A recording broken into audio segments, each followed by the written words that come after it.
പ്രവാസി മൈഗ്രേഷൻ്റെ എല്ലാ പ്രിയപ്പെട്ടവർക്കും ബലിപെരുന്നാൾ ആശംസകൾ നേരുന്നു.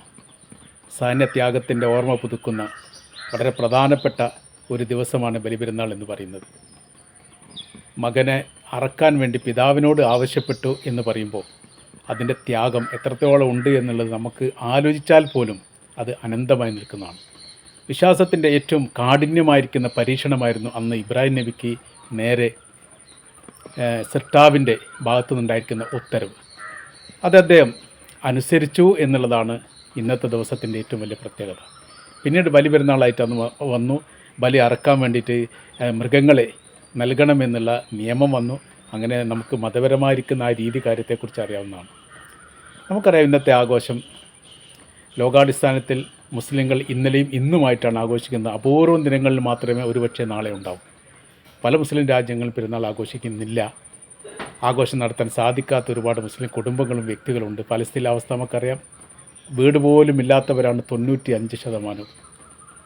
അപ്പോൾ അവരുടെ ജീവിത നിലവാരം, ജീവിത അവസ്ഥകളും നമ്മുടെ ജീവിതത്തിൻ്റെ ഭാഗമായിട്ട് നമ്മൾ ഓർമ്മിക്കേണ്ടതാണ്. ലെബനൻ്റെ അവസ്ഥ, ലെബനാനിൽ ഇന്നലെയും 30ഓളം ആളുകൾ കൊല്ലപ്പെട്ടു എന്ന റിപ്പോർട്ട് പുറത്തു വന്നു. അവിടെ നല്ലൊരു ശതമാനം മുസ്ലിങ്ങളാണുള്ളത്. അവിടെ പെരുന്നാളുമായിട്ട് ബന്ധപ്പെട്ട കാര്യത്തൊക്കെ വലിയ പ്രയാസത്തിലാണ്. ഇനി നമ്മൾ ഇറാനിലേക്ക് പോയാൽ യുദ്ധരാജ്യമാണ് ഇറാൻ എന്ന് പറയുന്നത്.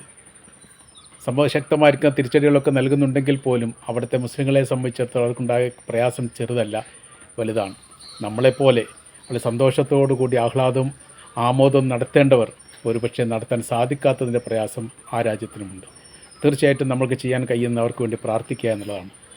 ആരും മറക്കാൻ പാടില്ല. എന്ത് ത്യാഗം ചെയ്തു എന്ന് ചോദിച്ചാൽ, മുസ്ലിങ്ങൾ ലോകത്ത് വ്യത്യസ്ത രാജ്യങ്ങൾ പ്രയാസം അനുഭവിക്കുന്ന സമയത്ത് നമ്മൾ എന്താണ് ചെയ്തത്? ഒന്നുകിൽ അവർക്ക് വേണ്ടി യുദ്ധം ചെയ്യുക, അല്ലെങ്കിൽ അവർക്ക് വേണ്ടി സംസാരിക്കുക, അതല്ലെങ്കിൽ അവർക്ക് വേണ്ടി പ്രാർത്ഥിക്കുക എന്നുള്ളത് തീർച്ചയായിട്ടും നമുക്ക് ചെയ്യാൻ സാധിക്കുന്നതാണ്.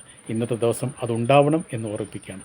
എല്ലാ പ്രിയപ്പെട്ടവർക്കും, എല്ലാ പ്രിയപ്പെട്ട പ്രവാസി മൈഗ്രേഷൻ്റെ എൻ്റെ പ്രിയപ്പെട്ട സുഹൃത്തുക്കൾക്ക് ബലിപെരുന്നാൾ ആശംസകൾ നേരുന്നു.